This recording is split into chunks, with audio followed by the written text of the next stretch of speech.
Do you have the montage?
With 16 people, and we're being forced to choose from among the 16. I thought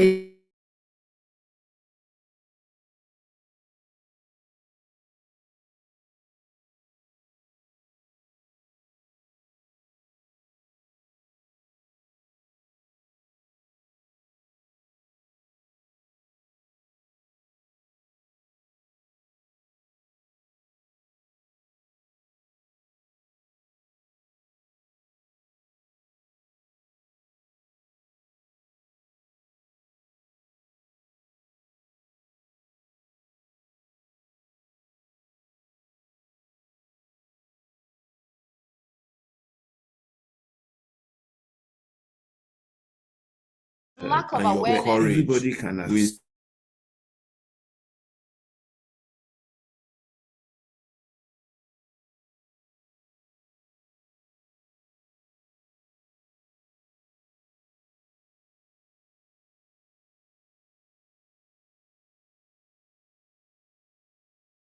And then to become anything without knowing anybody. Nigeria, the force of their and the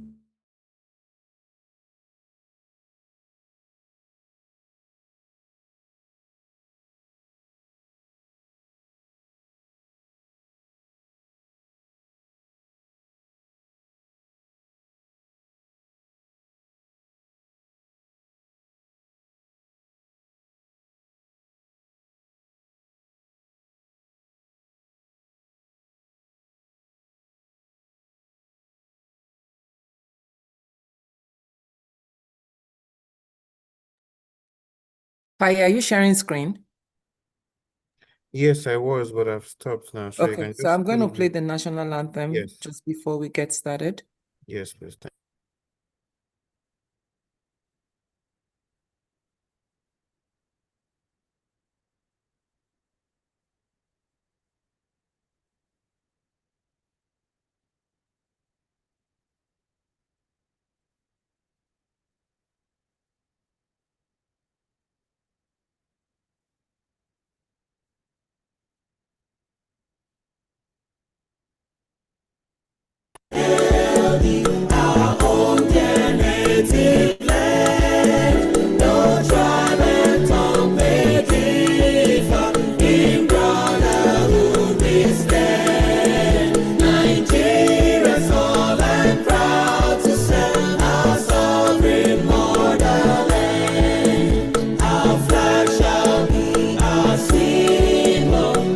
Truth and justice reign in peace, oh my.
Pastor Sunny, over to you, sir.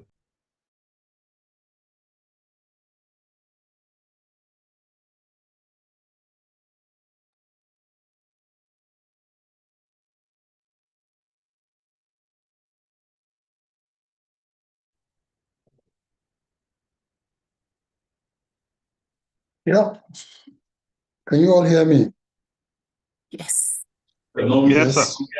You're all welcome. I welcome you all to another episode of our podcast, where we are going to dig deep today into rebuilding trust in politics and the ballot box in Nigeria. My name is Pastor Sonny Enebi. I will be standing in briefly for Pastor Itodo. Hopefully, he should be able to join us before the end, but if he doesn't, I'm sure Jumoke is here to support me through the process. Today's episode is going to be focused on discussing about rebuilding trust in politics, rebuilding trust in politics and in the ballot box. This topic could not be more timely than we are having it now. It's very important. It's a political discourse across the country. What we are going through, a lot of voters are expressing a lot of apathy that they are not going to participate again. Haven't participated the previous election and they didn't believe that their votes counted. And so today we are going to be asking, how do we rebuild trust in the political process and restore faith in the ballot box? What does real electoral reform look like? What are we expecting? What do we really want to happen? And how can we make the system more transparent and more inclusive and accountable for all, so that what we get is, or what we order is what we get. You know, sometimes we say we order something in Nigeria, but that's not what we get. So we're going to be looking at the role of technology in all of this. We are also going to be looking at the role of institutions like INEC, the civil societies, and of course, the power of the informed and engaged public. So we're going to be looking at all of that. I see they are displaying the profile of the speaker for today. So joining me today is somebody that I'm sure most regular television viewers in Nigeria have seen, listeners to radio have heard. Is somebody that has been passionately pursuing electoral reform. He was also responsible for initiating the Not Too Young to Run bill, which was eventually passed by the National Assembly and assented to by late President Buhari. Is somebody that needs little introduction if you are a follower of social media in Nigeria. His name is Samson Itodo. Samson Itodo is a renowned community organizer and he's the executive director of Yaga Africa. He has done extensive work, in political reform, constitution, social movement, youth development. His CV is very, very, very long and impressive. He's a man that is very passionate about what he believes in. I think the two principal things that we know Samson for is his passion for electoral reform, wanting to see that the electoral process really works as it should. That means the vote of the people count. And the second thing is the fact that he was passionate about driving the inclusion of young people to run in politics. So today we are going to be talking to Samson, and he's going to tell us whether all these reforms, all this drive that he has been pursuing, if they had made any impact so far. So Samson, you are welcome. If you're on the platform, can we hear your voice? You're welcome to Nigerian Leadership Series, which is being hosted by the African Leadership Group. Thank you very much. Good afternoon, evening, morning, wherever you are. Please confirm you can hear me. Okay, we can hear you. We just can't see you. You would see me shortly. Okay, great. Can you see me? There you are. So, Samson, you are welcome to the platform. It's Thank really you very much. a pleasure to have you here. So, let's start from the beginning. What got you fired up about pursuing electoral reforms in Nigeria? Did you think the electoral act as we had it was insufficient to give us a credible election? How did you get into this space? Thank you very much. First, let me thank you and Pastor Itua for the invitation to be part of this. I was meant to be here last week, but I couldn't because of several issues. But I'm quite delighted that I'm able to join you today. And thank you very much for the invitation. I don't take it for granted. And to also thank all those who also joined. I think your question related to why elections. Elections are very crucial. They're very important and they determine our livelihoods. I always say this, and often people look at me like this guy is crazy. Politics determines everything.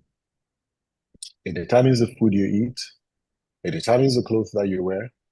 It determines, to a large extent, if I say this carefully, even the air that you breathe. Because if the environment, if there aren't policies and leaders are not making choices around the environment and ensuring there's a safe environment for everyone to thrive, or a safe climate, it will definitely affect your livelihood. So elections are very critical. It's the opportunity that citizens have to assert their sovereignty. And the power of the people is expressed through the ballot because, yes, they select leaders that they give power to take decisions on their behalf. And therefore, the same way for those who run organizations have to recruit people, to advance the vision and the mission of the organization, is the same way citizens recruit leaders through the ballot to govern and solve the problems that they face. So if you don't have a transparent and democratic leadership recruitment process, especially if we're a constitutional democracy, then the outcome thereof will not just be questionable, but it will undermine our collective growth and development. And that is just the logic behind, the advocacy and the engagement on elections. Over. Thank you very much for that answer. So let's get into it. We would divide this conversation into various segments to focus on what you are doing. Our conversation today is building trust in politics and the ballot box.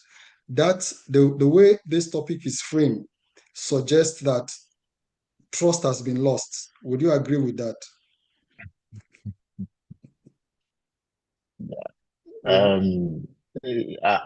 I do. I do to a very large extent. And the key question is, what is trust? Trust is belief. Trust is reliability. That you believe that the people whom you have nominated, whom you have elected, are taking decisions that advance your interests. The whole concept, of trust in a democracy is very crucial because when you surrender your rights, and in the whole field of democracy, the whole concept of social contract, that there are two agreements in a democratic setting. There are two agreements that underpin social contracts. The first agreement is that when you vote at elections, you enter into a contract and you give people power. That power that they have is given to them, and you believe and trust that those people will act in your interest.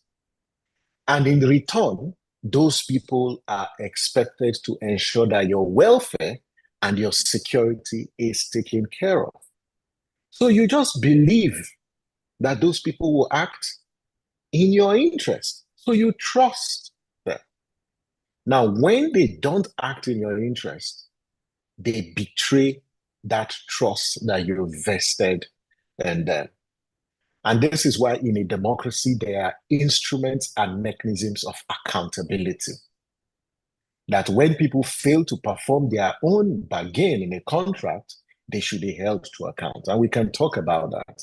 And so trust has been lost a great deal when leaders don't deliver on their campaign promise, especially when they come, influence voters to vote for them based on certain things they've promised to people. And once they don't deliver, that trust is broken. Trust is also broken when INEC, as an election management body, is manned by people who have partisan leanings. And these are people who betray the trust of people, because when you substitute people's votes, when you rig elections, you break the trust of people. And so people don't believe that their participation will produce a desired outcome and their votes will not count. So you look across board, trust is broken. One of the things that the COVID-19 pandemic actually taught us was that government anywhere cannot succeed without citizens' trust. Because you need citizens' trust to believe that you're acting on their behalf. You need citizens' trust to believe that a particular policy will advance our collective interest, and it's not designed to advance primordial and parochial interest and vested interest of politicians. So no society succeeds without the trust of its citizens. Unfortunately, we are so, I wouldn't say use the word cost, but we're so unfortunate that we have a political class that disregards the trust of the people, and they do so with so much impunity. And that's the bane of our problems. So the challenge is really, what can the people do? I see politicians in most cases, and they make campaigns. They say they campaign in poetry and they govern in prose. They tell you they can put air conditions on your streets, and at the end of the day, when they get in there, we seem not to be able to hold them accountable to deliver those promises. And sometimes they go off and do projects that are not necessarily, if me and you were to choose, which projects should this government do in order? So how can we compel them? Does the Constitution allow us to compel them to do necessarily what we want, or they can just govern the way they like? I know you have been in the civil space for a long time. What more can we do to hold these politicians accountable for their campaign promises? I think it's very clear. There are constitutional safeguards. The first one relates to the most economic, what you call the most potent economic policy tool of any government, which is the budget. The budget is a proposal of what government decides or what government is proposing to do. In other words, it's an extension of the manifesto of a political party, because it seeks to address and fix different aspects of our national life. So when you look at the budget, how and what the budget is a reflection of the priorities of the ruling political elite. And the question is, when you look at the budget, does the priorities of the state reflect the priorities of citizens? Or when you take, for instance, some aspects of the budget that have been a subject of controversy, the amount of money we are expending just to cater for public officials, the allowances, whether it's food, the sort of allowances they get for their clothing, the allowances they get for their cars. And it was right here in this country, just last year, when there was debate on the floor of the House, where every year we are budgeting for the same items. And then you ask yourself, is that where government is placing its priority? Even though I don't want us to be beholden to international organizations, but if you check our investment in education, we've not even met the sort of 20% or 25% budget threshold for education. In fact, we struggled, even health. So you look at different aspects and you ask yourself, how much are we spending for security? How much are we appropriated for security vote? So when you look at the budget, it doesn't reflect, in some instances, it doesn't reflect the priorities of the people. So when you look at those are very classic examples, and I can go on and on to look at different policies, but I think at the heart of this discussion is that citizens need to be aware of the accountability mechanisms inherent in a democratic process. And when you think about how do we hold leaders to account, there are several safeguards. So, unfortunately, the ruling class weaponizes these instruments. And I'll give a recent example, is the whole concept of recall. Recall is an accountability instrument in a democracy used to hold legislators and lawmakers who have failed or have lost confidence of their people.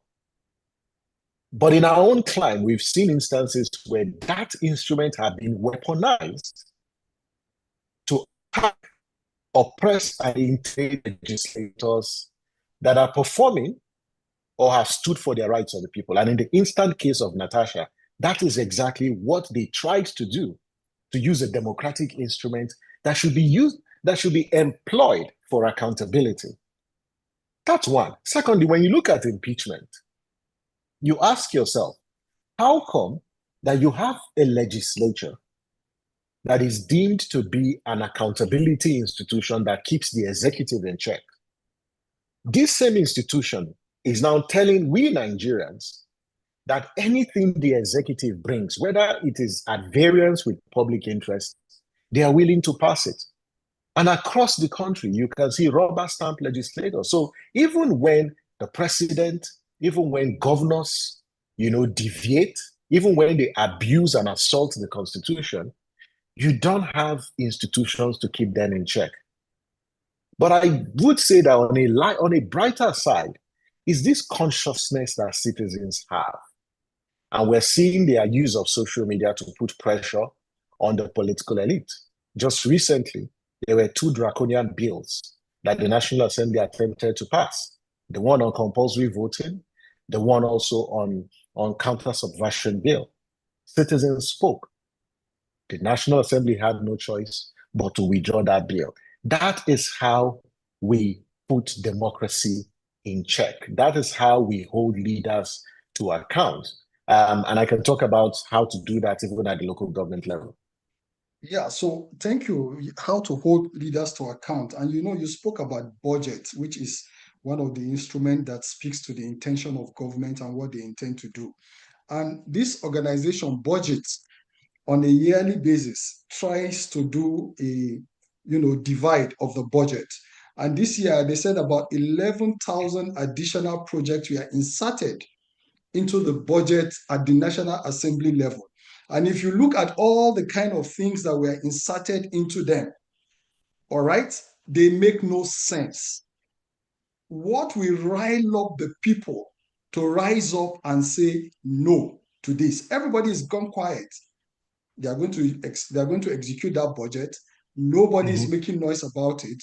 Budget has put it out there. How can the people be reeled up to say no, we don't accept this? Well, the information is out there. By the way, we need to actually commend Budget for that terrific work that they do on the budget. That's their own contribution. But it now behoves on citizens to take it up from where Budget stops. And the question is, you see, every Nigerian is represented by about 7 people. If you're a Nigerian, you come from a ward, you come from a local government. At your ward, you have a councillor that represents you.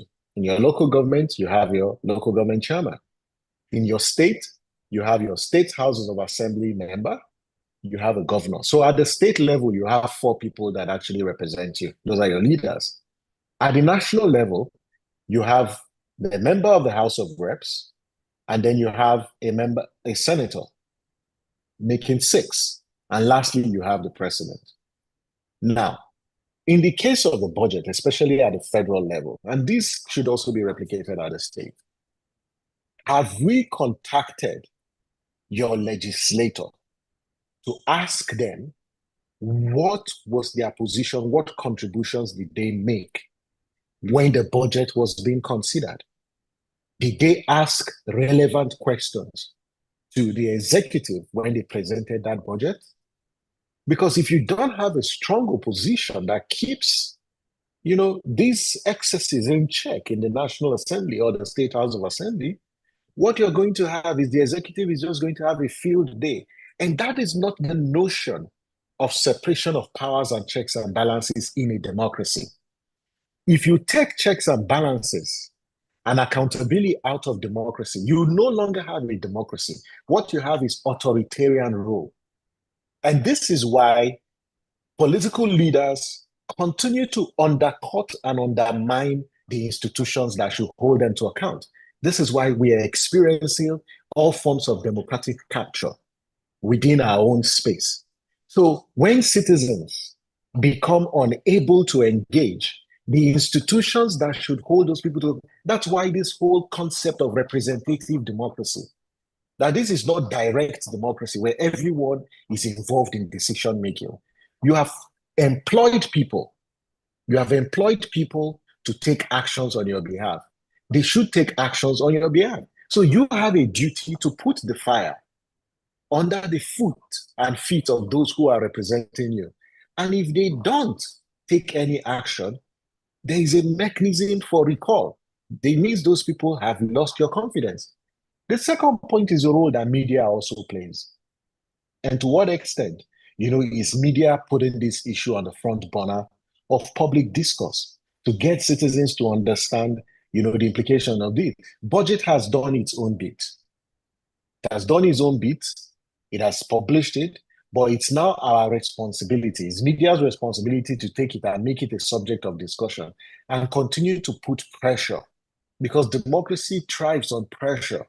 It doesn't thrive on, sitting down and just folding your hands. No, it's this constant pressure that will get, the state to act. And then you can also have strategic litigation.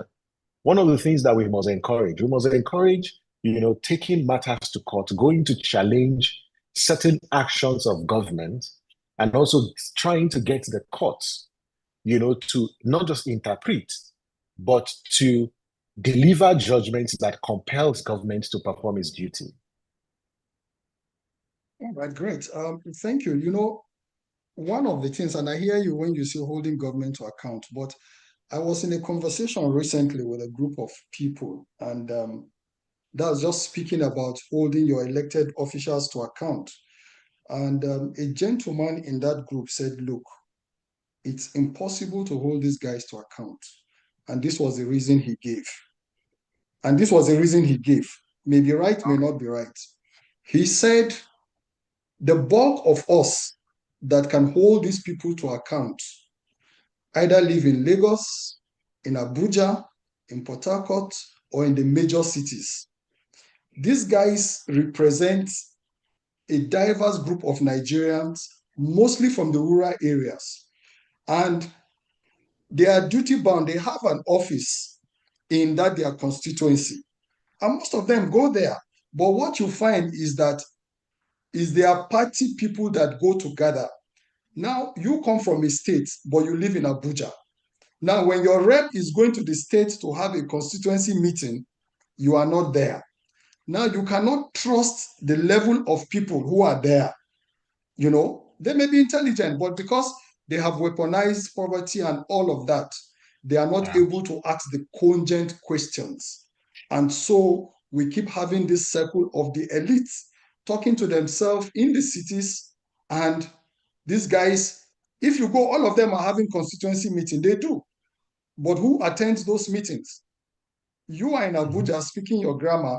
We're in Lagos speaking our own. But these guys will go there, so nobody even knows what bill they are dealing with at those levels. How can that be changed? I think that there are several dimensions to this, and the way to really change this is, and I'll just say three things. The first one is it is possible to force and put pressure on government. And we just need to recognize that democracy is about pressure.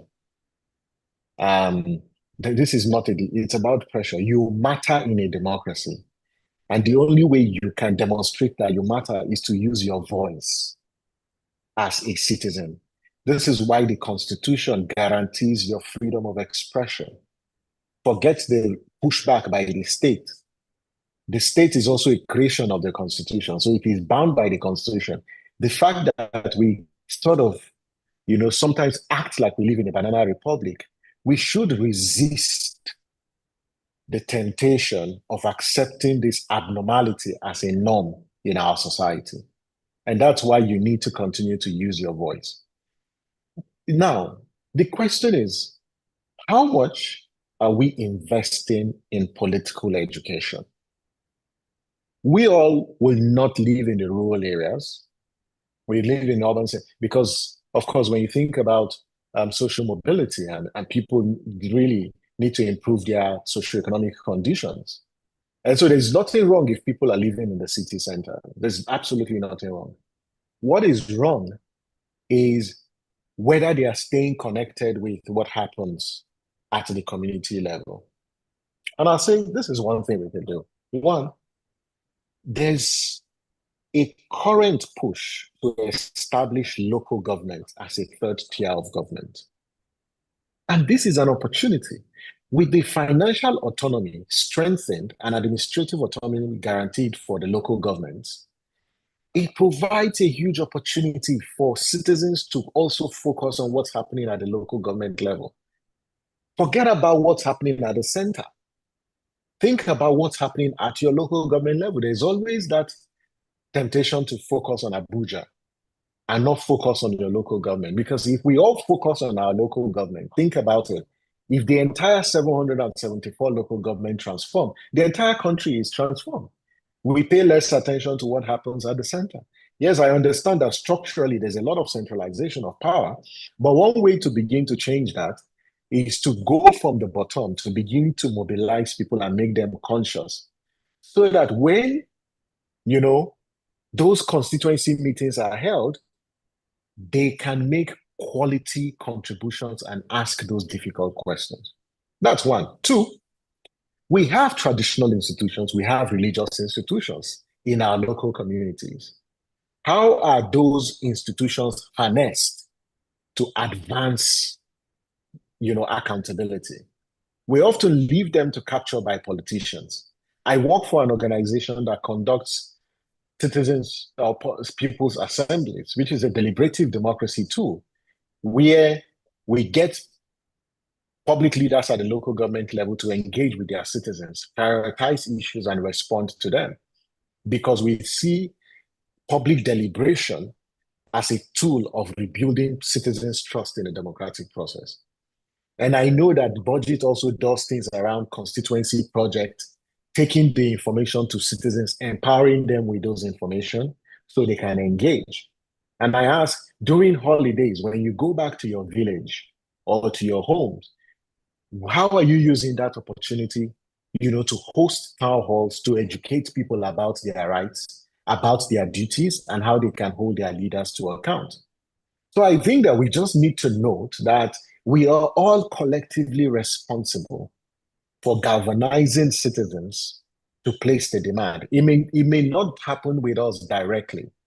This is why organized civil society organizations exist. This is why, media organizations exist.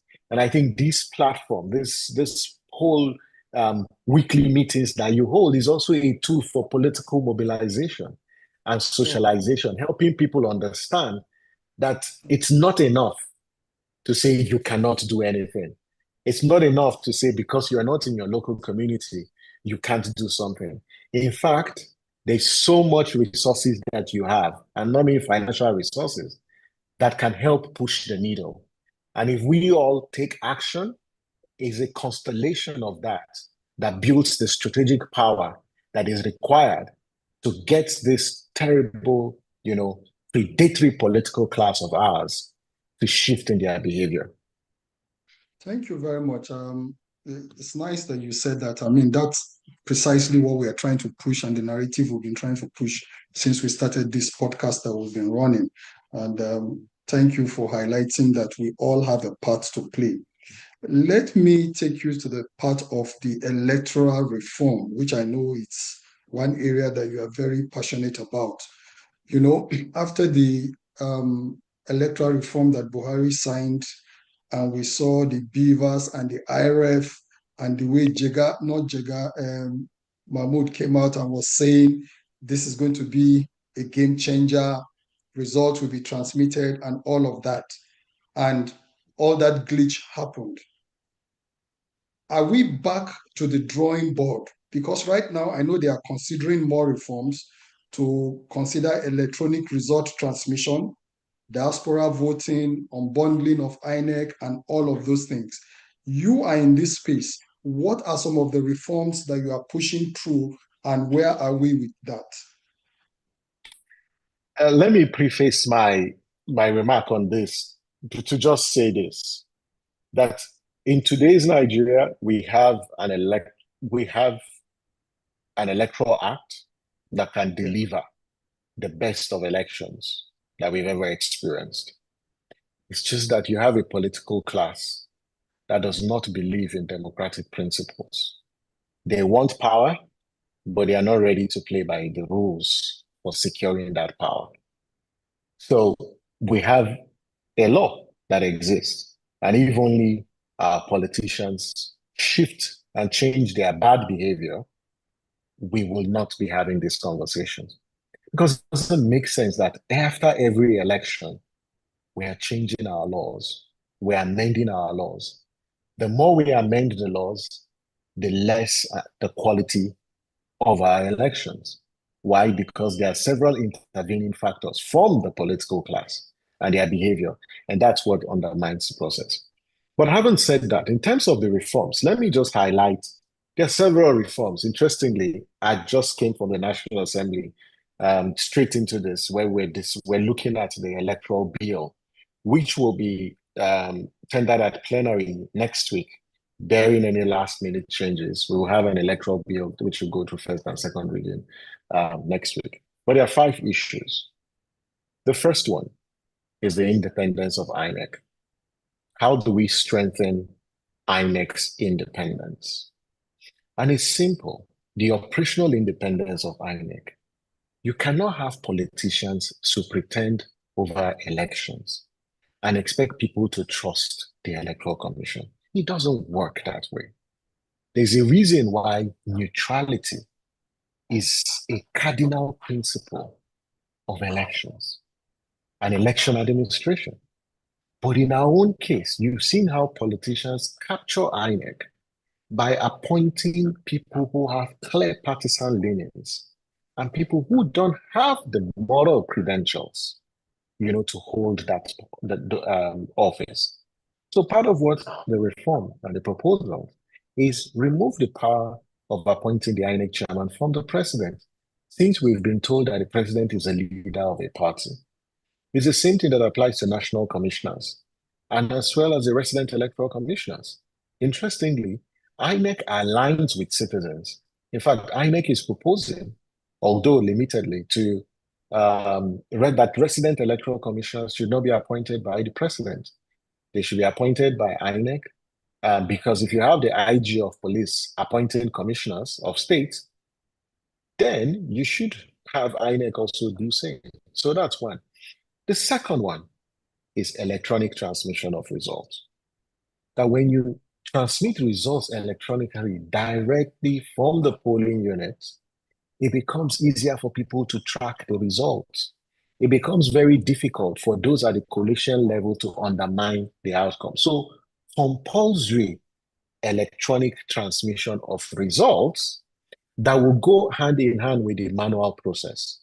It's not to abolish the manual process and substitute it with the electronic. So the proposal is to have both The manual and the electronic processes go hand in hand.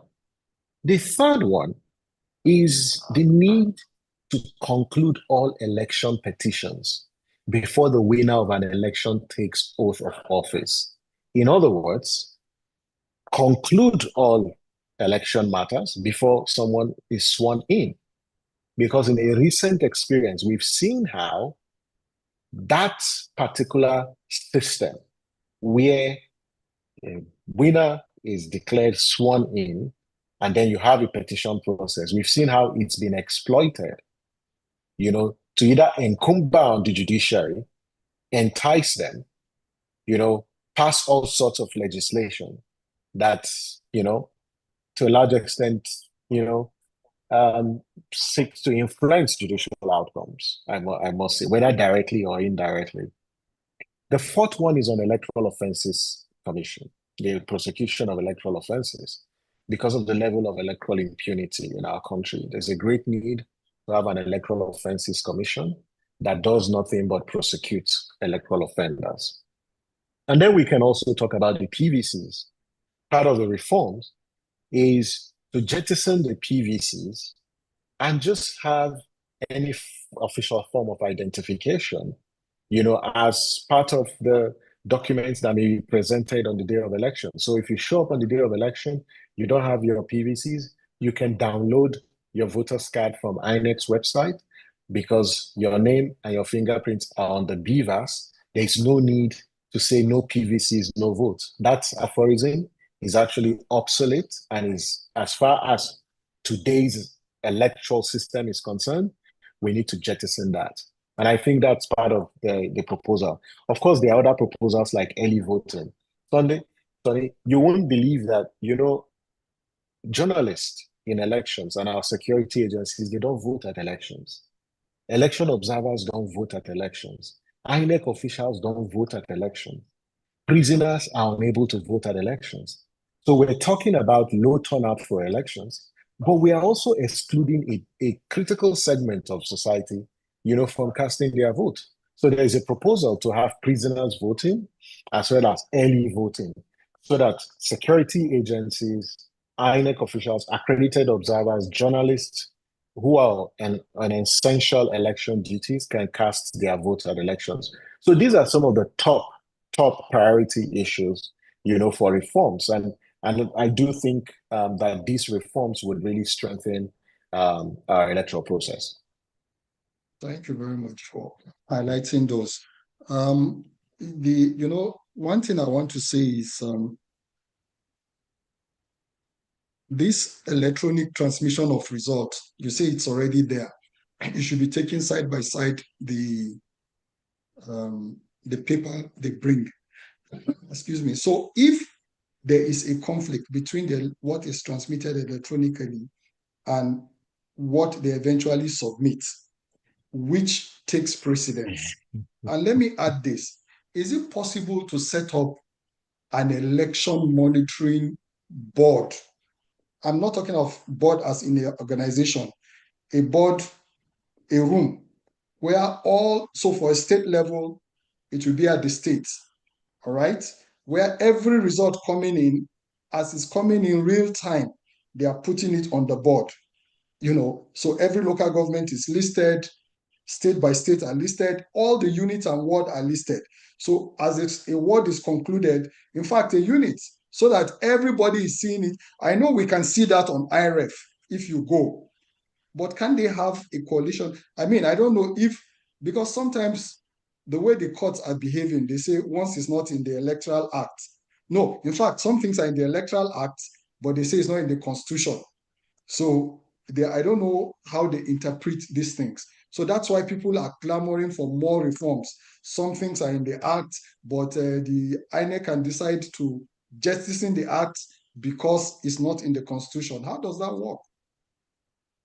Actually, something in INEC's guidelines that is not in the Act, which is one of the sort of challenge. Again, it's also the downside or the dark side of electoral jurisprudence. Because when the courts had opportunity to strengthen our electoral jurisprudence, they either prevaricate or they just look the other way.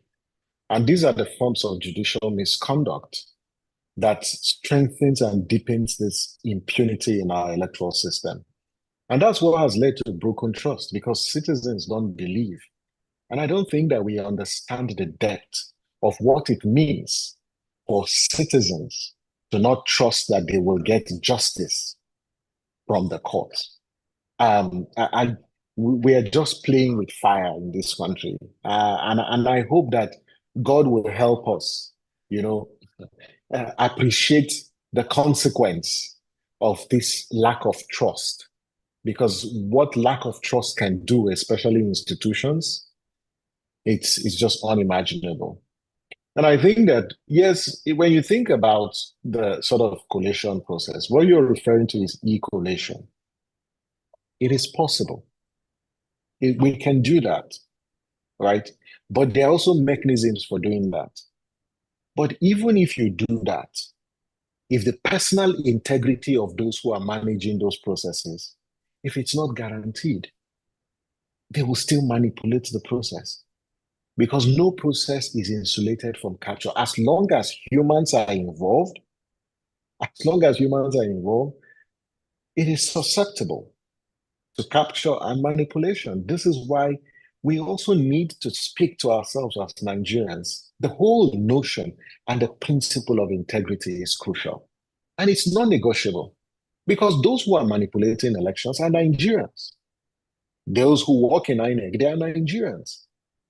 Those who are falsifying results in Edo, in Imo, in Kogi, they are all Nigerians.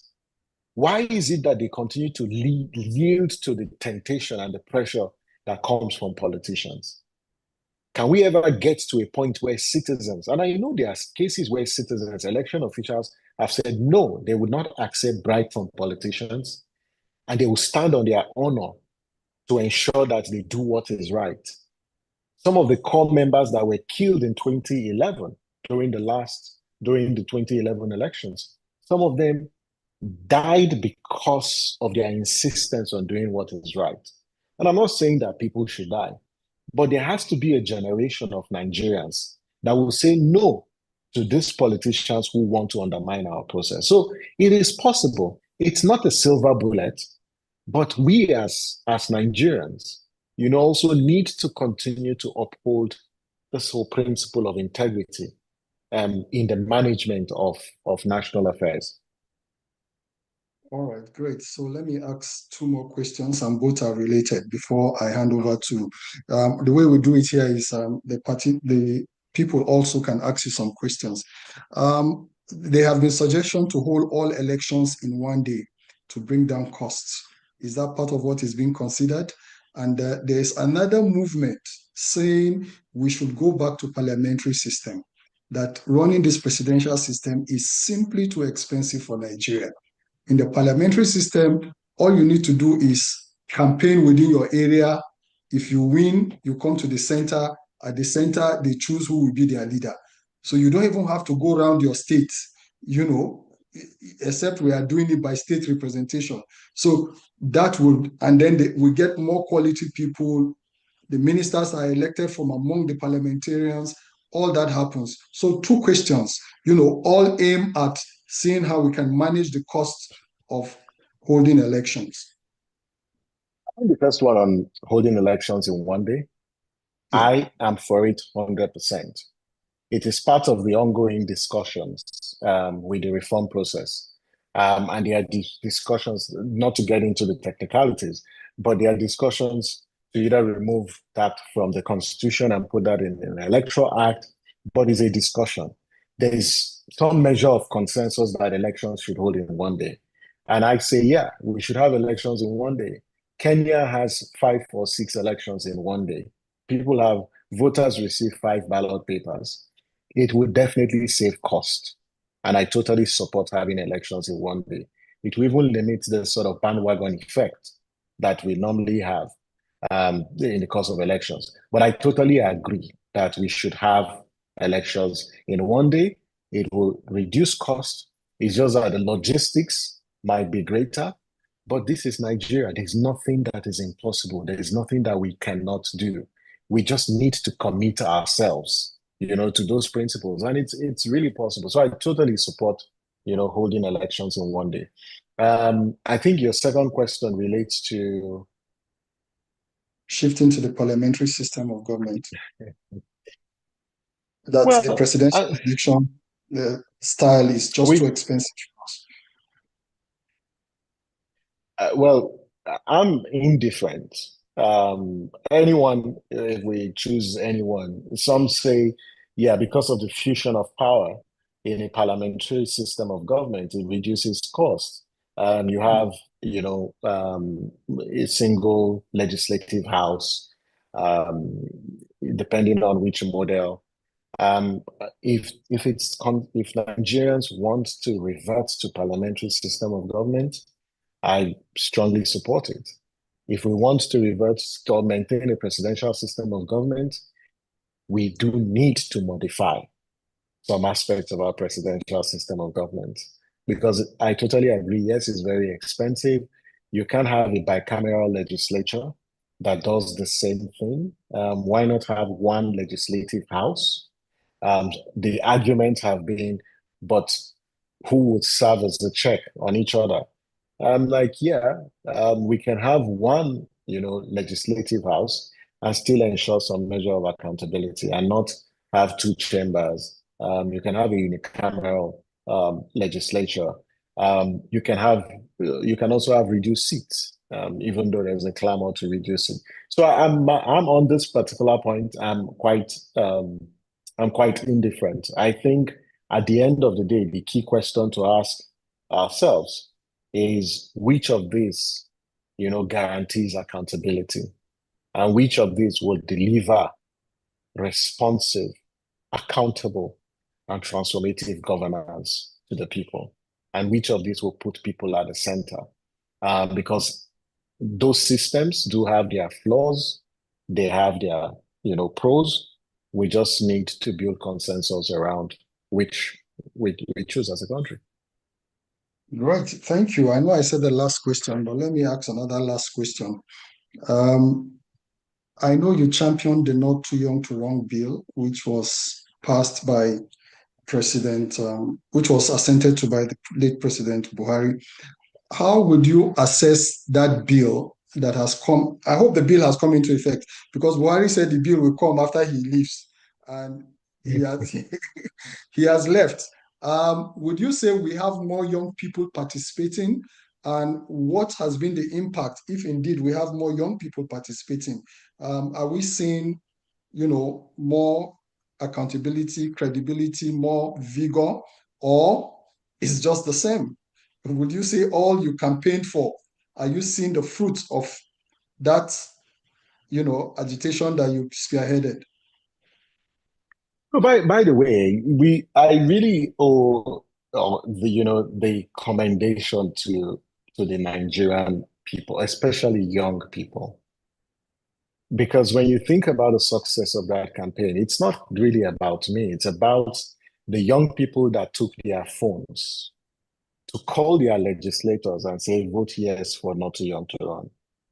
It is the young people that went to the streets, that campaigned. They were the ones who actually made this work. It's not me. I think we were just privileged to be catalysts. But the credit actually goes to those young people. And have we achieved the goal and the vision of that campaign? It's a journey. It's a journey. But are we satisfied with how far we have come? I'll say to a large extent, yes, because for the first time since 1999, we have young people who are 26 run for office and win elections. And whether it's from Kwara to Benue to Sokoto to Zamfara, we're seeing these young people within that particular age bracket. It's never happened before, get into public office. And some of them have been performing excellently well. And that gives us, just fulfillment that we're able to open up the political process, to get young people in office. But the whole Not Too Young to Run campaign wasn't just about fulfilling a democratic ideal. I think what people need to know that the entire campaign was driven by frustration with the political class that was not performing and delivering material gains and benefits to citizens. And it was about a country that didn't care about its population. So it wasn't just getting young people in your office. How do you change? How do you get young people politically active? How do you also work with an elderly generation that cared about generational equity? So it wasn't just, yes, getting young people into office. We're not where we want to be, no doubt. Then when I was part of the campaign, I was a youth, but now I'm no longer a youth. We've left the struggle, for younger people, because the youth age is a transient age. And we have to replace the current political class with people who have competence, character. And this is why every effort by different organizations to train and build leaders, that would emerge into those positions is one that is deserving of every support. And we're getting there, and it's just a matter of time, I tell you, that we would replace this political class that have no regard for ethics and values and replace them with a different political class that will spur, our growth as a country. All right. Thank you very much. I would allow another of my co-hosts, Jumoke Akintelo, to conduct the Q&A session. But just before I go there, you spearheaded and made the Not Too Young to Run. Now there's another bill that is being pushed, which is reserve certain seats for women. And are you an advocate of that? What do you think? Jumoke will take up that. No, I support it. You know why? No. See, we cannot have a country where only men are determining how the state should run. It doesn't work. You can't have a National Assembly that 90% of them are men. When we have 50% or close to 50% of our population, women, we as a country, we lose more. That's the point being made. We lose more when you don't have women in office. Men come out and contest. No, but the whole, when you say democracy, democracy is built on political equality. There's a concept of political equality that we are all equal. And I ask you, Sonny, in reality, are we all equal? Because we come from a society that is patriarchal in every respect. In fact, the way we are socialized as men, in most cases, we are socialized to think that we are always the head and should be the head, and that women don't have a place in leadership. But in public governance, just think about it. Just look at the brilliance, the capacities that women bring into office, right? We lose as a country. So it's not just a rights issue. It's not just a development issue. It's also the fact that the country, we lose more. So I support the reserve seats bill because we need to get women into what? Into public leadership, into public office, because the ground is not level. And let no one lie to us or try to deceive us. The ground is not level. Forget that discussion about free nomination forms, that political representative. Forget it. The ground itself, it's not level. It's a man's world, but that needs to change. Thank you. I know Jumoke will be very happy with what you have just said. Jumoke, over to you. You are a strong advocate of this.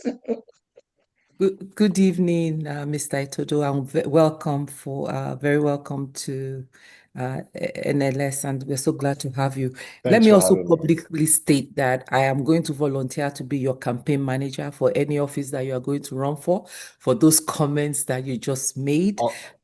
So thank you. Unfortunately, I shall not be running. Well, just think about it, because you did that's not what God has. No, that's not what God has called you to. Okay. He's called me to do something else. Yeah, and you're doing great. And I thank you Thank for you. really highlighting those comments about citizens' responsibility in this process. So thank you for again reiterating the comments that we passed, that we all need to be engaged in this process. We can't sit back and let democracy happen to us. We have to be actively engaged in the process and in holding our leaders accountable. So thank you. We have about 3 hands up. And the way that Pastor Sonny has mentioned, the way this works, you can take all 3 together and respond to them. We usually take them in groups of 3, but right now we have only 3 up, and I'm sure others will come up. So I'm going to ask Mrs. Coker to please unmute and ask a question. We'd like to keep this very short to like 60 seconds because we are really up on the hour. Go ahead, Auntie Bosse, and then I'll ask Auntie Yemisi and Sister Mrs. Essien to also chime in their questions or their comments. Mrs. Coker, please go ahead, ma. Good afternoon. Good evening, Mr. Samson Itodo. Thank you so much for this conversation.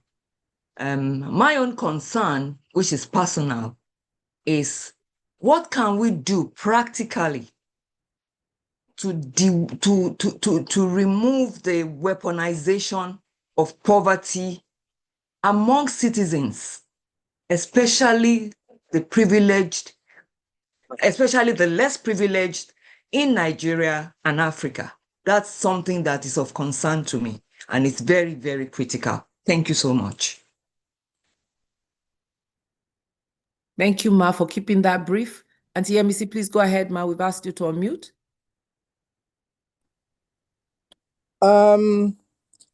Good evening, Mr. Samson Itodo. So good to see you. This is Miss Yemisi Ransom Kuti here. I would have said lots of wonderful, glowing things, but Jumoke will start telling me to stick to the point. So I'm just going to go straight to my questions. I'm going to put you on the spot with 1 or 2 of them.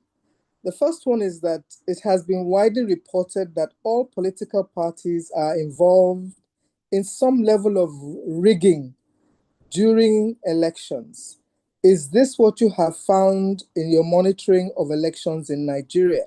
Because some pretend that it's only some parties. Is it all the parties that rig elections or participate in some level of rigging? The second one is from the report that Yaga produced after the last elections. Can you confirm that this current administration won the last elections from the exercise that you did and from all other reports that were compiled? And the third one is, how can we compel INEC to present the results of the elections?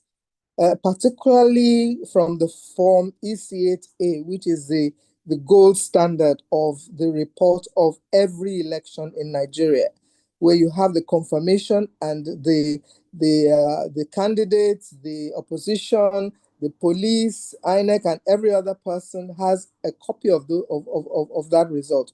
So that will give us exactly who won where and how it was done. Can we make that part of this electoral form reform that we're doing, rather than put the disputation on when there's disputation on the candidate, the complainant, giving them that huge responsibility, which often they can never meet. The time is too short and all that.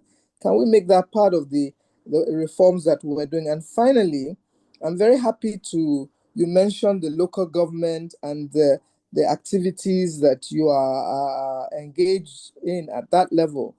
We have a coalition with ALG that is partnering with others to deepen participatory governance.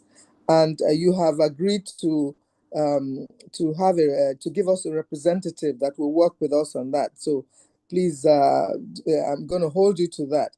But the question to that also is, what are your views about the structure, capacity of the election process at the local government level?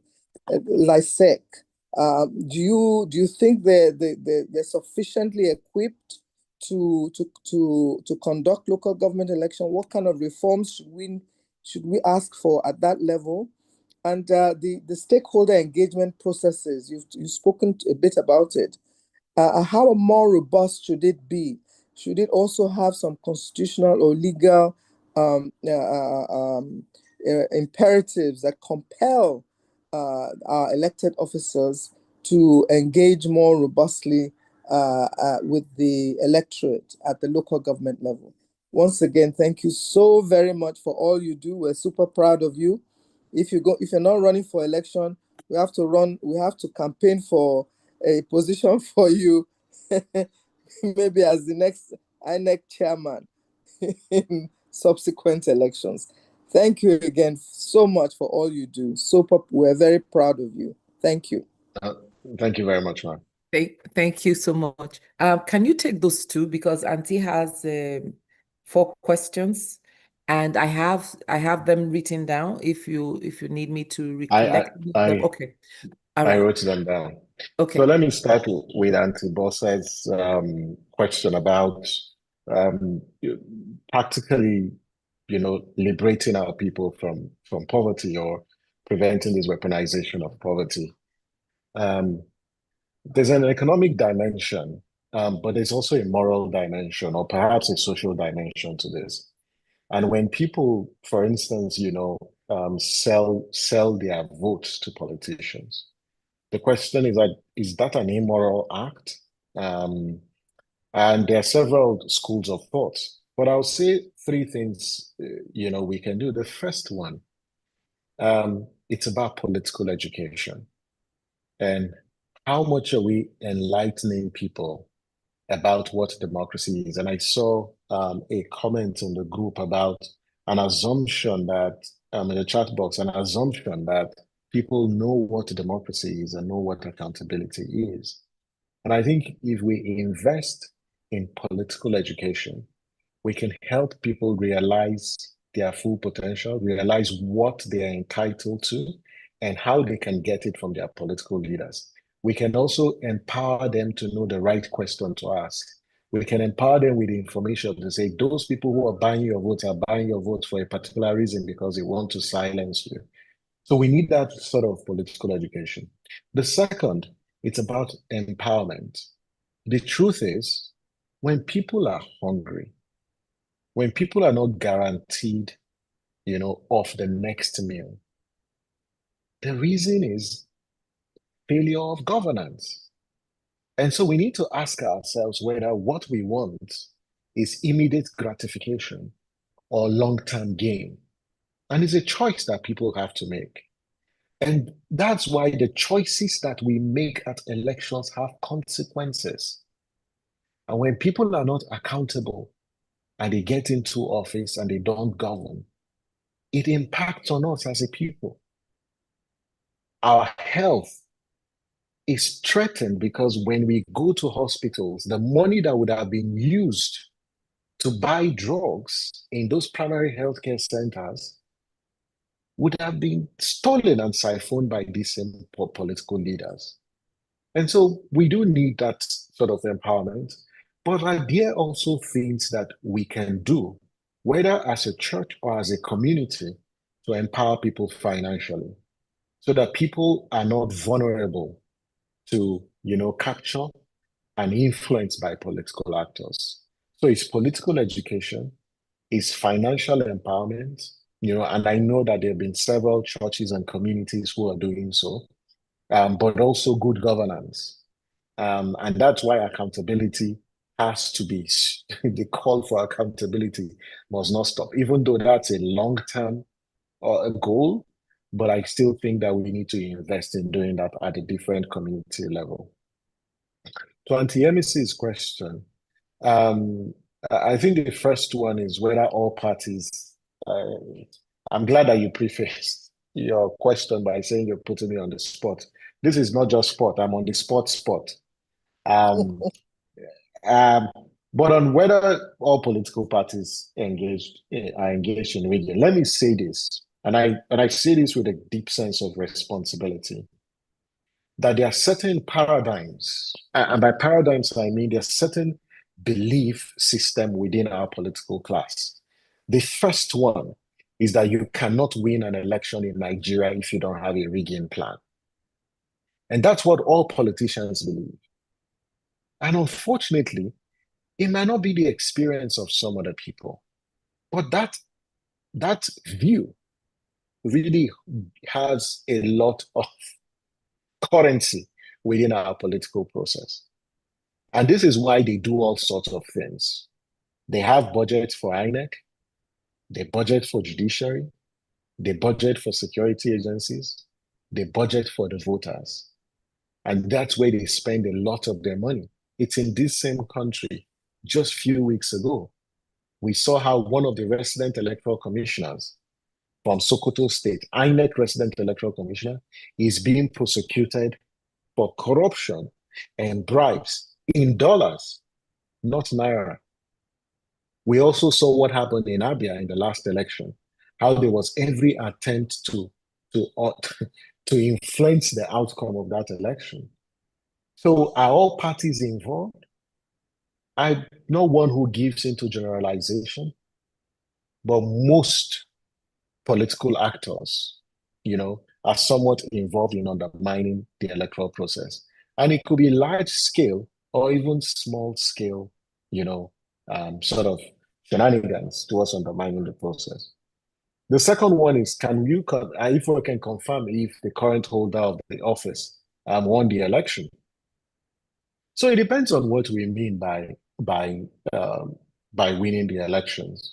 And at the MEC, the court have said that he won. They've declared him a winner, and that's why he sits there. I don't know if anything any other person says does matter. But that's on a lighter note. The amount of votes that INEC declared for the winner or supposed winner of that election, to a large extent, is a reflection of what happened on the day of elections. Now, the key question is, how were those votes procured? How were they secured? Were they secured through legitimate means? Or there were other, actions that undermined the integrity of the election? One of the things that we said, Yaga Africa was amongst the first organizations that did expose the manipulation in Rivers and in Imo State. And that those results, were altered in the course of the collation process, because the supposed winner was not the winner. Votes were allocated from Labour Party and added to the APC candidate. In other cases, votes were deducted from the PDP candidate and allocated to the APC candidate. There are also cases where votes were deducted from both APC and PDP and also, allocated to the Labour Party candidate. And we saw that in a couple of states. But the key question is, did it in any way, or would it have altered or influenced the outcome? And our answer, based on those results, it wouldn't have changed the outcome. But then the key question is, how were those, when you look at the other factors, can we really say that it's the integrity of that election was guaranteed? So it's been a subject of conversation. We're still reflecting on it. But I would say that the results, announced was to a large extent a reflection of what happened. That does not mean that things like voter suppression didn't occur. They did occur. Perhaps we cannot say with a measure of precision that this was the number of people whose votes were suppressed and whether it can alter the outcome of the election. Because when we look at elections, from different perspectives. And Yaga Africa employs, the PVT, which looks at statistical principles. But all this is contained in our report. I totally agree with you, Anti-MEC, that INEC needs to ensure that the results of elections are available after elections. And if there's a way to compel them using the law, I think that the law should be amended in such a way that places that duty and responsibility on them. But the law also provides sanctions where INEC fails to provide, those results, the EC8As. And we've always, the courts always protect INEC in our adjudication process. And I don't think it's fair, to litigants, because it's the same INEC that would delay the release of materials for inspection and still expect that, litigants are able to tender their documents. It's just practically impossible. So this reform process provides an opportunity, and I think that there has to be a vocal campaign around this, especially when the public hearing begins. I agree with you. State independent electoral commissions are so disempowered. That's why most of the local government elections are nothing but a travesty of electoral democracy. There is great need to strengthen the independence of the state independent electoral commissions. I don't support creating another national institution to manage local government elections for a lot of reasons. The local government, the CX, don't have the independence like INEC does, because their operational independence is subject to the approval of the governor. That's what the Constitution says. They are not funded from a first-line charge. There are only two institutions at the state level that are funded from the consolidated revenue of the state: the Judicial Service Commission, as well as the Civil Service Commission. So we need to liberate this institution and grant them the same autonomy and independence like we did for INEC, and then check if they won't organize, better elections. I'll leave it there. Over. Thank you very much. We have the next 4 hands up. Mrs. Essien, we've asked you to unmute. Please go ahead and unmute. Okay. Good evening, everybody. Good evening, Mr. Itodo, and well done for your the lecture you gave us this evening.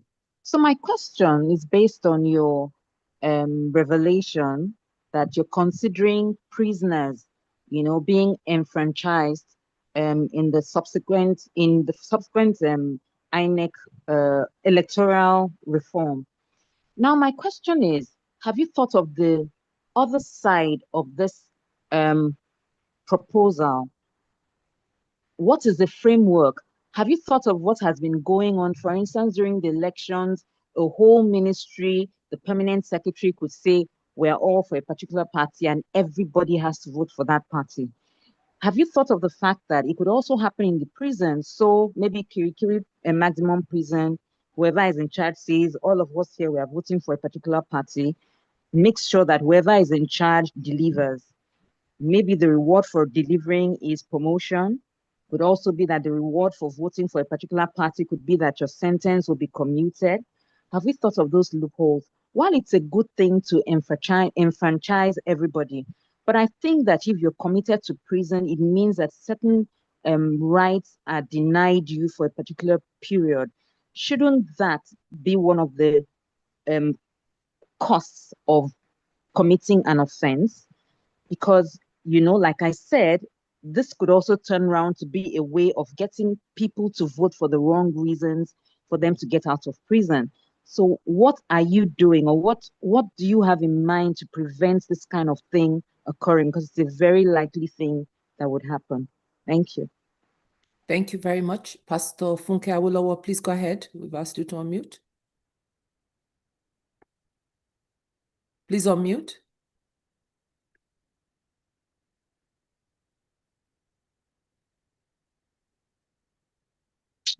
Hello, good evening. Can you hear me? We can hear you. Please go ahead. Okay, Yes. good evening. Thank you so much. I really like the idea of including more people, the people abroad, the people in prison, so that we can study voters' behavior and see what's going on, because we see that what they call diminishing returns, every year you see a lower turnout and all that. So we need to, what people do, in other climes is study voters' behavior and make it inclusive. So thank you for that. I'm going to go, you said something about us opting for, that's a suggestion for the parliamentary style of governance. And I'm like, but we've tried that before. We've tried the American system. The other day, was it yesterday, I was at a meeting, they were suggesting the French style of government. And I'm asking, what happened to us? Because you see what you see in Britain happening, developed from their own system, of evolving the church, the people of the Great Britain. And that's why we have the House of Lords. You know, who will be in our own House of Lords, for example? And then you have the House of Commons. You see, these people have evolved their political systems. We have totally cut off our own, and then we are adopting, looking, scrambling about for who's to adopt. I think we should go back to our tables and work out what's our involvement, our evolution, and then bring out our own system of governance. I'm all for that. Because you see, when you said, after trying in Yoruba, they say after you've tried all sorts and it has not worked for you, what happens? You have to go inside, you have to look within, and asking for that. Then secondly, you talked about persistence, which is what I like about the young people, and all that. There's no day, I happen to have schooled abroad, that you go around the houses and you won't see demonstrations and people standing for, and they have done it for over the years. It doesn't matter who is ignoring you. But what I see, people, I don't want to mention their names, because they're still on the road, acting. But over the years, they are demystified, and it's almost people then begin to develop disdain for them. Even the NSAS, and all that. There's things I hear about them, and you are asking a question: is this nation worth all the fighting? When the very people you are fighting for they show more disdain than appreciation, to the people, and that's something that I find concerning. I'm advocating for us to go back to who we are and start developing our own. That's it in a nutshell. Thank you. Thank you very much. Mr. Mohammed, please go ahead and ask a question. We've asked you to unmute. Yes, good evening, Mr. Samson. Nice to meet you again. We met at the Goalkeepers event in Onga 2023, if I don't remember. So I just have a brief question, and it's regarding the youth.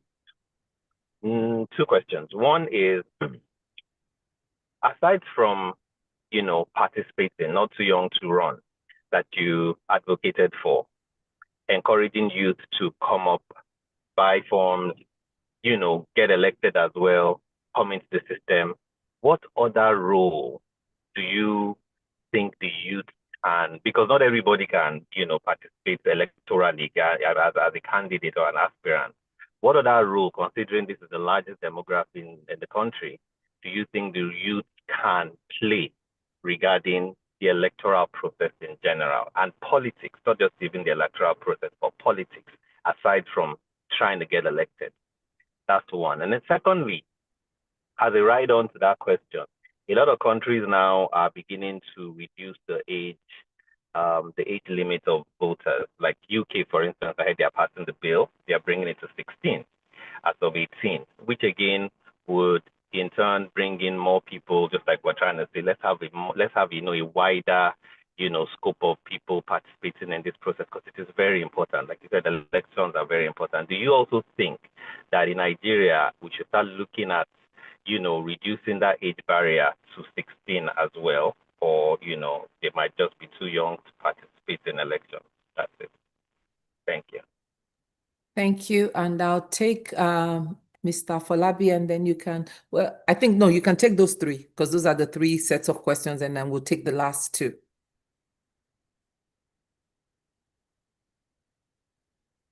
So you can take those three. Ahead? Yeah, those three sets of questions. Let me know if you need me to bring up anyone, or you have them. Okay. Yeah, so Mrs. Essen talked about the risk. Those risks exist, they're valid. The way this is being proposed is INEC will conduct voter registration in the prisons. So we would have the total number of registered inmates based on INEC's voter registration. On the day before elections, usually how this is done in other climes like Kenya, like Zambia, like South Africa, is there'll be specific dates where political parties and candidates will come and campaign, at those correctional facilities. The voters are allowed to exercise their rights, and my argument has been that if you look at the prisons or correctional facility, there are lots of inmates that are awaiting trial. There's so many people in incarceration for unlawful detention. They've not committed, they're still innocent. They've just not had any opportunity for legal representation. Why should we deny those people their rights when they have not been convicted? And so the argument has been that even conviction, does that really mean that the state should take away the rights of the citizen? Yes, some countries say yes. The fact that you're convicted means you won't enjoy the benefits, of voting as a prisoner. But I think for anyone who cares about human rights and considers voting rights important, I really don't think that detention should be a basis, of denying the people their voting rights. And I look at this from a rights-based approach, and I think that it's great. But the risks are they're valid. There are risk mitigation measures that will definitely be in place. This is why on the day of elections, you have party agents, you would have election observers, also in those centers. I've seen voting in prisons in Kenya. I've seen voting in prisons in Zambia as well as South Africa. And I say that, yes, maybe Nigeria may be different, but we just need to think about what other safeguards will be in place to ensure that those prisoners are able to cast their votes. The other question relating to voting age, honestly, if I were a lawmaker, and this meeting I was in, when I got to the section that deals with the voting age, if I had my way, I would change it to 16. Unfortunately, I don't have that legislative competence or power to do that. But I really think that what the UK is doing, it's just based on demographic shifts. There are demographic shifts across the world, and Nigeria is not an exception that warrants these kinds of reform. And I totally agree that we need to expand, that need, especially with what, whether you call them Gen Zs are doing, but also this generation and the one that's coming way ahead. It's one of the most, networked generation. So when you think about political socialization, access to information and data, these folks actually have it. The kind of choices that they are making, the kinds of conversations they are having, clearly attest to the fact that we need to rethink our voting age. And most of you here have kids, and you talk to your kids who are like 10 or even less than 10 years, the kind of conversation you have with your kids, I guess some of you are really blown away about their depth of reasoning.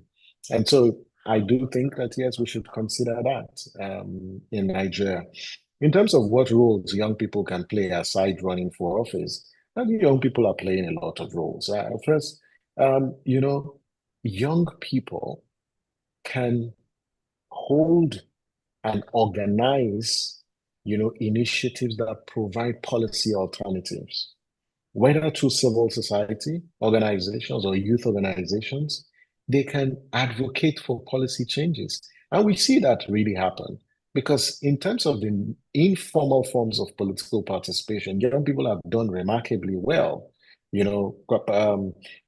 advocating for different policies, whether it's in the education sector, whether it's in the health. We clearly see most of those advocacies led by young people. You also see young people support government, to solve a lot of problems, whether it's in the tech sector. We're seeing young people also performing that role, contributing to the GDP, also promoting financial inclusion. You see a lot of young people. We see young people also, involved in political transitions in different parts of the continent, from Burkina, to other countries. I wouldn't call Niger or Mali, but I think when you think about positive political transitions in places like whether it is Liberia, you see the role that young people, are playing. We talk about Zambia as well, although the current president has turned out to be a huge disappointment because of his attempts to shrink the political space. But he's in office today because young people chose that at a particular point they were going to use their power to vote in competent leaders. So aside, running for office, there are several roles, young people can play. Young people can volunteer, their time and their resources at their communities to ensure, whether it is environmental sustainability. You also see young people volunteering, their time to either go teach in schools to advance and deepen education. There's just a lot that young people are doing. Is when you think about sports, when you think about Nollywood, there's so much.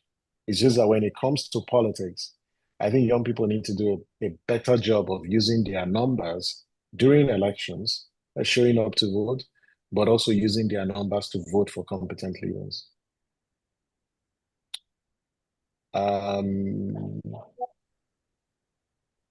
Yeah, I don't know if I missed.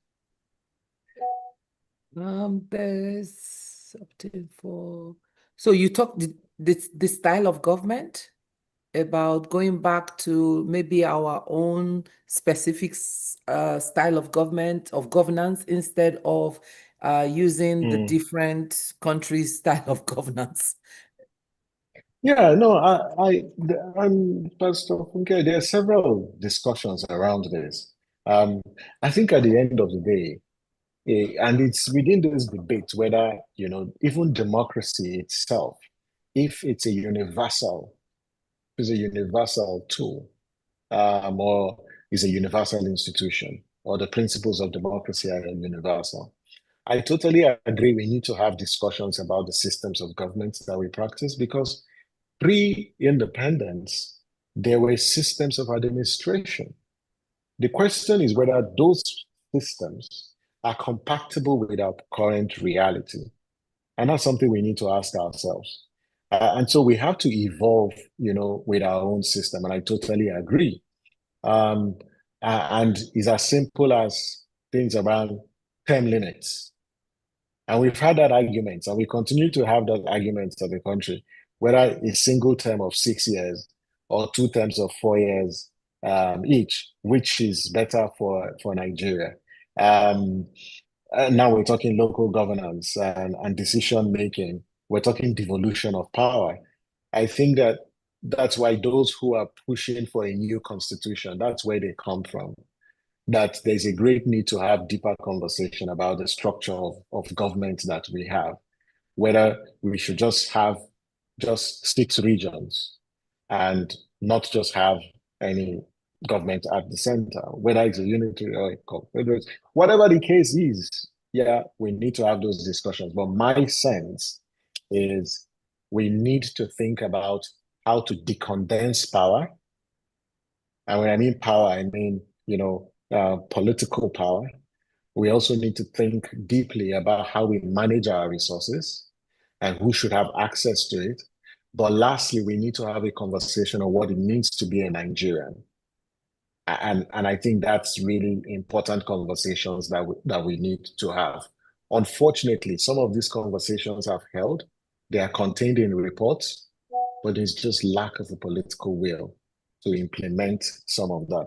Although there have been some efforts around devolution of power, but there's a great deal.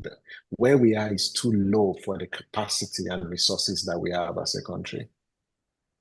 Thank you very much. I'll take the last 2 hands, and there are a couple of comments in the chat room that I would also be reading out to you, and then we'll take announcements. Go ahead, Mr. Falabi. I've asked you to unmute, and then we'll have Mr. Adekunle also ask his question. Good evening, everybody. Thank you. First of all, apologies if you're having noise background. I'm currently with a recent former African president. I will not mention his name, but you have actually mentioned his country in this discussion. This discussion is about trust back in the populace. My question, it goes back to INEC, because you also mentioned electoral commissioners, resident electoral commissioners of states. Can there truly be trust by the voting populace unless the it says INEC independent? How can we truly get an independent INEC chairman? Because so long as the president is appointing the INEC chairman, he's always going to be biased or have a certain level of allegiance, if I can use that word, swayed in one way. That's my first question. My second question quickly is, because I just, how can we make Nigerian elections less expensive than they currently are? One, less expensive and less violent, especially on the day of elections, both federal and state. Thank you all very much. Have a good evening. Thank you. And then the last hand is Mr. Adekunle. Please go ahead, sir.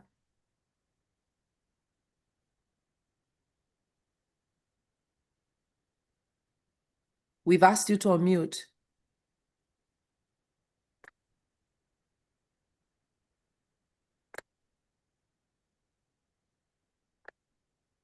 Okay, I guess he's not able to unmute. Pastor Itodo has also entered the room, so he'll also be speaking in a few minutes. I'm not sure why Mr. Adekunle is not able to. I'm on mute now. Can you hear me? Yes, we can hear you. Okay. So sorry I joined in late, and I don't know if my question or issue had been raised before. I don't know how many of us saw Alibaba's posting on Instagram a few weeks ago. He talked about politicians paying so much to get a ticket. For example, he said to get into the state assembly, you need 500 million. Senate, maybe 1 billion or even more for, Then the question is, how can you go into office after paying so much to really serve the people? And what can we do about that as electorate? That's number one. Another issue for me is, when are we as electorate going to force the issue of, even if now we know that the politicians do not have the political will, that the presidential system is too expensive and irrelevant, and it has to go. Something else has to be in place of this presidential system. How do we force that as electorate, as the people that are, affected by this, especially the constitution that they say we, and we are not the one that actually, came up with this constitution, that is 1999 constitution. So those are my two issues. Thank you. Thank you. I'm going to add a question from the chat to that. Are we underestimating the problem of high literacy? This group constitute the majority. How do we bring them into mainstream of participation in politics and good governance? That was the question. And I believe that those are the questions from the chat room. The others are comments. So can you take all those and then I think one of the ways, and thanks for those questions, I think one of the ways of bringing these people into the political space is, first, we've got to make politics interesting and meaningful for these young people. These young people just believe that politics is the most unfortunate thing that has happened to Nigeria. And politics, it's actually an instrument for development. Unfortunately, we have seen, for the most part, where politics have been used to oppress the people. For most of these young people, the experience they have is NSAS. The experience they have, is bad governance. The experience they have is elections where 3 different results emanate from the same polling unit presented by the same one electoral management body. That's the experience of Nigeria that they have for some of them, right? And some of them have been a subject of oppression by just because they asked and they demanded accountability. And so we've got to change their notion about politics. And it really begins with, civic education and political education. We often assume that people know these things. No, people don't. They have to be taught. And that's why we were all upset When things like history were removed from education curriculum, we understand it's back. When things like civic education don't form part of, our curriculum. And so that's one thing we can do. Secondly, we need to encourage people to join political parties. Yes, the parties may be terrible, they may be bad, but if you leave them, they're not going to self-correct or transform themselves. It's got to take individuals, people like you and I, who have the moral and ethical values, who are tested, to go into those places and change the norm. It's not going to happen overnight. So we need to encourage people to get into politics. We need to encourage people, to run for office, but also encourage people to ask their leaders questions. You don't have to be a member of a political party to demand accountability. Demanding accountability is your right. And ignore what the political class wants you to believe, that dissent is not patriotism. Dissent is patriotism. Democracy thrives on dissent. So you have a right to have a dissenting view and opinion. Yes, some of our political leaders don't understand that. That's why, when journalists ask them certain questions, they either get missing or they're incarcerated. That's why even when religious leaders speak against, certain policies of government, they feel they are mouthpieces of the opposition, and they forget that the church has always and will continue to be a powerful tool for social transformation. And so I think that this group of young people, we have to spend time educating them, enlightening them, but not, force certain practices on them. This young generation are challenging traditional political structures. And we need to be humble to learn from them, but also have them also get humble to also learn from the good experiences, that we've had. And I think civic education, and that's why I love it when I see the church, engaging, conversations around leadership development. That leaders are not born, leaders are made. And there are certain values that underpin leadership. So training and building that leadership skill and capital, but also trusting young people with leadership responsibility. When they fail, don't, condemn them. Just let them learn from those mistakes and they will become better leaders. I think the other question about Nigeria's election being expensive and violent, and I can't just stop saying this, that until and unless our political class change their attitude, nothing will change. Unfortunately, you cannot legislate attitude. We just need to, one, persuade people to change their attitude. We need to encourage, we need to train people. We also need to put people under pressure. And we also need to use the carrot and stick approach to force people to respect the law. Because when you govern in the public space, there are certain rules that must be respected. And it's our duty to ensure that those rules are respected. And there are certain standards of behavior that we shouldn't tolerate as a people. And this is why our voice is really powerful. So that's one. Two, when you think about why are elections very expensive, they're expensive because we're paying the cost of lack of integrity. We're paying the cost of electoral impunity. Where politicians, every time, the last election, the budget for that election was 305 billion naira. 40% of that budget was for electoral technology. Why were we spending a lot of money? Because we're trying to prevent our politicians from rigging the process, And most of you here are my uncles, my fathers, and big aunties. If you look to the 70s and even the 80s, there were times in this country where some of you served as election officials. You could take the result sheet and the ballot papers with you to your house. You sleep peacefully, and then on the day of election, take them to the polling units, and nothing will happen to those result sheets and the ballot papers. You cannot do that in today's Nigeria. Our ballot paper has a lot of security features that most currencies in the world don't have. Why? Because politicians want power at all costs.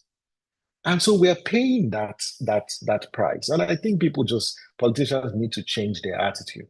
There are other things that we can do. For instance, in by-elections, when candidates or office holders die, why should we conduct by-elections to replace those people? When the Supreme Court says that votes in an election belong to a party, why shouldn't the party bear that burden by nominating its own candidates and just replacing, the deceased? Why should the state bear that responsibility? That's one way to reduce the cost of elections. The last election, because voters didn't show up for the most part, we wasted hundreds of millions of ballot paper. And just do the maths. And if you have 93 million registered voters, and each voter was entitled to 5 ballot papers in that election, you'll be somewhere around 430 million sheets of papers. At the end of the day, only 27% of people showed up. So you had about 63 others who didn't show up. When you look at the total amount of money that Nigeria wasted in the last election because voters didn't show up as one of the reasons, you discover that those billions of naira would have gone elsewhere. And I think when you think about the violent nature of our elections, politicians should change their attitude. They should stop this do or die approach towards politics and winner takes all mentality. Our elections will be less violent. Proportional representation is something that we need to introduce so that at the end of the day, this, first past the post system where the loser in an election, or the losing party in an election does not have a place in governance, even if they secured about 49% of the votes, is what also increases the tension and perhaps the competitive nature of our elections. I think I've talked about trust in INEC. If INEC does not maintain consistency in its decision making, it will lose trust in people. If INEC is not proactive in disclosing information, it will lose trust of the people. If INEC, deploys election officials that manipulate results, that cannot collate results, they lose the trust of the people. If INEC is manned by, partisan individuals, they would not receive or inspire any trust and confidence. And lastly, I think this conversation about the form or nature of whatever system we adopt, I think is one that we need to amplify. Last year, or a few months ago, the discussion was in a public space. I think that discussion about reverting to parliamentary system has lost traction and steam. And I think those who are proponents of this reform should be more vocal, because in a democracy, you've got to use your voice. And it's that voice that helps, shape and influences how the state acts and the character it adopts in nation building. Over.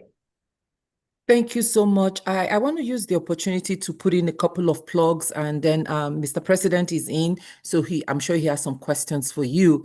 So you've talked a lot about the importance of training or leadership development through training, education.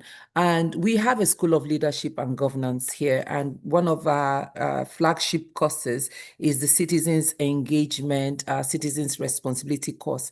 And it's one of the things that we're very proud of, that we just graduated our 3rd cohort. But one of the things we're also looking to do is Youth Leadership and Governance Development Program. I think it was Mr. Mohammed that mentioned that demographic has the highest population in the nation, and it's so important to equip them with the skills, the essential skills they need for leadership, for good governance, and for public administration. So we're inviting people to join us on this one. We'll have more more information as time goes on. All our courses that we deliver for free. And thank you to all the volunteers, the volunteer facilitators that have been taking us through this program. And so we're also going to be calling on those of you that are in this space to please join us as we continue to educate the citizens and equip them with the tools they need to be effective in their engagement. So thank you. Again, we meet here every Thursday at 5 p.m., same Zoom link, just a different topic. And we have a lot of information about what Tri-Africa Empowerment Foundation is doing. I did put a link in the chat and I'll put it again for you to please complete that form and find out how you can engage more on this journey of building a Nigeria, a formidable Nigeria that works for everyone. So again, thank you so much. Thank you, Mr. Itodo, and I'm sure we'll be engaging with you on the coalition and even in this space of the training that I just mentioned. I'm going to hand over to Mr. President now. I think he has some questions for you, and then over to you, sir. Thank you very much, Mr. Itodo. Thank you for the clarity with which you have explained a lot of these things and the simplicity that you attach to it and so on and so forth. The burning desire for all of us is to see a greater Nigeria and so on and so forth. But with the way things are, it really does look very dire, very tough. We know what to do. What we don't know is who will do it. We say a lot of we should do this, we should do that, we should do that. The politicians have to clean up the political space. The space has to be cleaned up. The election is too expensive. We need to reduce the cost of election. Also, one interesting thing you mentioned now is that the votes belong to the party. So why are we doing by-elections when the party can, within itself, have a system or mechanism of choosing the next person to take over those votes and so on and so forth? The issue is who will do these things? The politicians won't do it. They are beneficiaries of the system. They are enthroning themselves and their acolytes and their relatives. They are using state resources to fight the people of the state and to take over and dominate the people of the state. They have turned politics into money bag politics. It means that an honest Nigerian almost has no hope in the political space, except he has a godfather. And once you have a godfather, you have to dance to the tunes of that godfather. Because I'm not sure an honest Nigerian who has worked hard and earned a salary would ever be able to amass the kind of monies that politicians use. And most of them just simply take the money from the treasury or create funnels from the treasury for which they can continually benefit themselves. Most of them are so. They don't have industries. They're so rich. They've never run an organization before. They're so rich. They're not professionals. They're so rich. They're rich by sitting in an office, chairman of a committee. Everybody comes to say rank a day to you, one way or the other. Committee allowances, construction allowances, travel allowances, per diems, and all kind of stuff that they keep creating for themselves and keep taking a chunk of the budget and so on and so forth, making life really comfortable for themselves to the discomfort of the citizen. So they're not going to change. What we need to decide is a citizens' collective action that people like yourself and myself can commit to. I don't know what your thoughts are on this, or if we think everybody they sit down, look, and just wait for the system to evolve itself. No, thank you very much, Pastor. You couldn't have said it any better. We need that collective. And I don't know, but the truth is, this country called Nigeria, it's worth dying for. It's worth dying for any day, any time. Our collective aspiration and dream for our country is too powerful to let bad leadership destroy it or trump it. I say this with a depth of conviction that this country we want to build, this nation that we want to build, our collective struggle can deliver it. And it really begins with these kinds of conversations that we're having. And sometimes people say we talk too much, we love to converge. Yes, it's important because that's when you provide clarity. because people don't understand these issues. So we need to have recruit people. For instance, you're doing the leadership development program. If this change comes, who are going to be the leaders that will take over? If they're not prepared to take over those leadership, we might retrogress. We might not record any success. So I think that it's important that some of these efforts, we need to continue to do that. But we need to build a strong coalition of the willing. And it begins by, first, not just voting an election. For instance, the next election is in about 685 days from today. In 7 months' time, in about 7 to 8 months' time, the party primaries will begin. So for those of us who are in our local communities, those people who are members of political parties, who will be delegates that will nominate candidates, how are we reaching out to those people with this message that a new Nigeria is possible? How are we also galvanizing people and ourselves to also join political parties or identify candidates who we believe can represent us and who we are and support them, in the next round of elections? But between now and the next round of elections, there are people who are already been employed to do the work of public governance. How do we ensure we keep the fire on their foot or underneath their foot to deliver on at least the things they've told us that they are going to do? So it's going to take, sort of everyone performing their role and their function. But I totally agree with you, Pastor, that we do need this collective. And I really think that collective is here. It's not outside here. We have that collective. We just need to constantly engage and look at where there are opportunities, identify those opportunities, whether it's at the local government where the coalition is working to advance the quality of local governance, or those who are involved, in delivering community service, or also those who are involved in holding leaders to account, those who are in political parties. We just need to be driven by one particular dream and one collective aspiration, which is to liberate this country from this terribly predatory political class that does not have public interest at heart. Thank you very much, and extremely well spoken. So I'm going to be asking Jumoke to please liaise with you a bit more, and let's see how we can form this collective of a few well-meaning Nigerians. You are one of the few people that I have heard say Nigeria is worth dying for. I'm a pastor. When I tell my congregation that I'm ready to die for Nigeria, they say, to fear, Pastor, you won't die. But honestly, Nigeria is worth dying for. The future of this country is worth dying for. And what I say is that if somebody doesn't die, sometimes a new future does not come. The Bible says, except a grain of wheat falls to the ground and dies, it abideth alone. But when it dies, then it bears fruit. Nelson Mandela virtually died for South Africa. Jesus Christ died for the salvation of the world. Pastor, Pastor, let me say this before, because people are, and when we say die, we simply mean discomfort. We simply mean sacrifice. We don't mean that you must all die. And I give you my personal experience.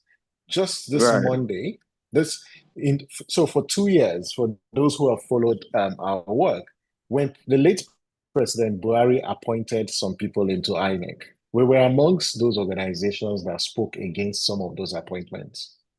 One of the resident electoral commissioners sued me for criminal defamation for speaking against her appointment. And since 2023, we've been in court. In fact, in one of the states, she asked the court to award 1 billion naira as damages.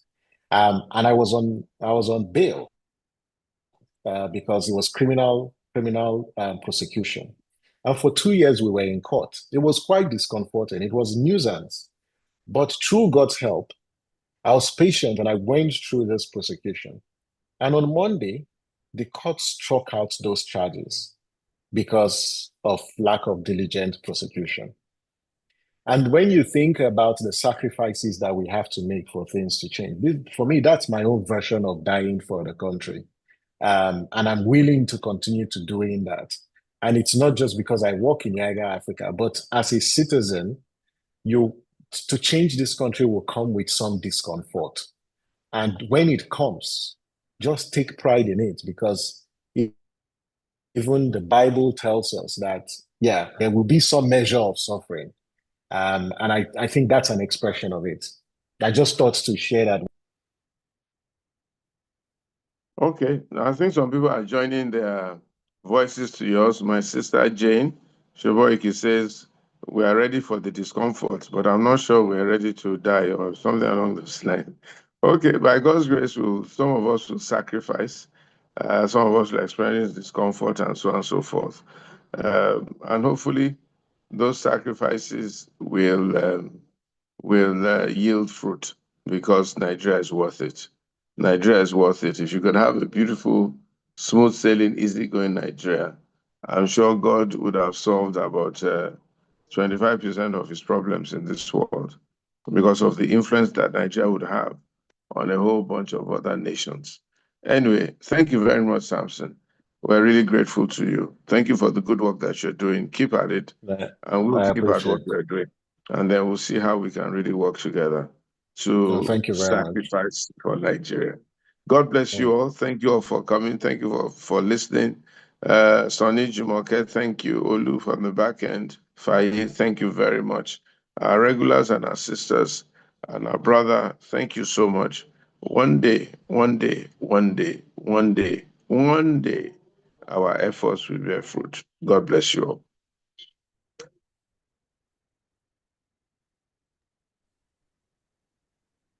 Thank you, everyone. Good evening.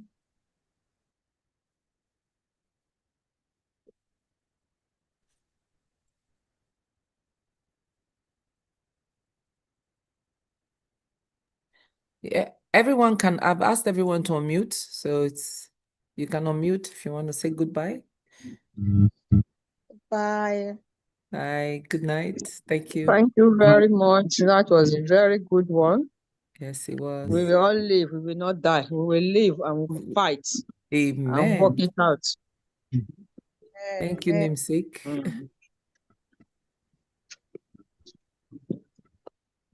Yes, indeed. And for all the warriors in the house, we are truly grateful for all that you're doing. And please, we should all reach out to each other if we need support in the various battles we are engaged with against our political juggernauts. Because we need the numbers, we need to work together. Yes. To make sure that they listen. Thank you very much, Jumoke. Thank you, Thank you, everybody. Auntie. Good evening, ma.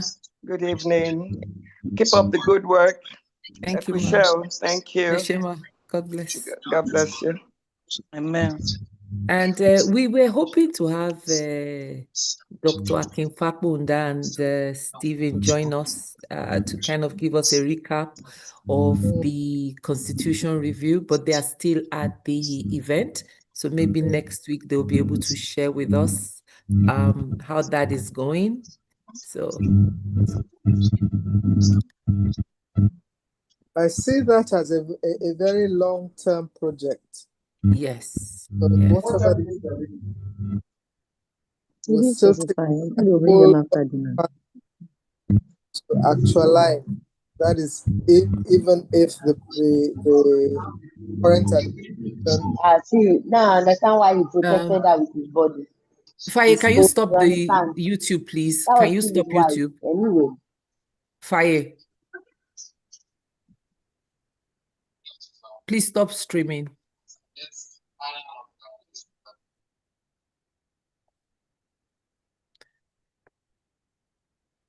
Yes, I mean, it's going to be a very long process. I remember what we went through when we were organizing Pronaco. And that's one of the most rewarding experiences. People like us who met with Muhammadu, the former president, late President Muhammadu Buhari, because we paid him a visit in Kaduna then, I think, when he was still running